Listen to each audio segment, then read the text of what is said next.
বেশ কিছুদিন আগে আমি রিলস স্ক্রল করতে করতে পরপর দুটো ভিডিও সামনে আসে। কোনো মলে কেউ গেছিল, তো ভিডিওটা করেছিল, এই শাকটাকে দেখেছে তো চিনতে পারেনি, বলছে এটা কী শাক। তো অনেকেই কমেন্টে দিয়েছে এটা পাহাড়ি এলাকার কোনো শাক হবে। তো আমি ভাবলাম এই শাক নিয়ে না হয় একটা ভিডিও করাই যেতে পারে। আর এই শাকটা কিন্তু শুধু শুধু বানানোর থেকে ডিম বা আলু পেঁয়াজ দিয়ে কিন্তু বেশি ভালো লাগে। আর গুয়াহাটিতে আমরা এটাকে ঢেকিয়া শাক বলে থাকি। তার জন্য প্রথমে কিছুটা পেঁয়াজ, আলু আর কাঁচা লঙ্কা কুচি করে নিয়েছি। শাকটাকে ভালো করে ধুয়ে কেটেও নিয়েছি আর বেছেও নিয়েছি, ভিডিওতে দেখালাম।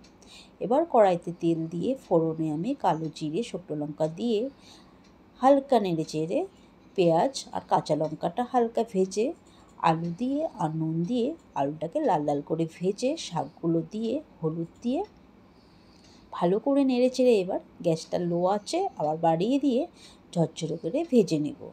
আর এখানে চাইলে কিন্তু আলুর বদলে কেউ মাছের ডিম বা এমনি ডিম দিলেও কিন্তু আরও বেশি ভালো লাগে।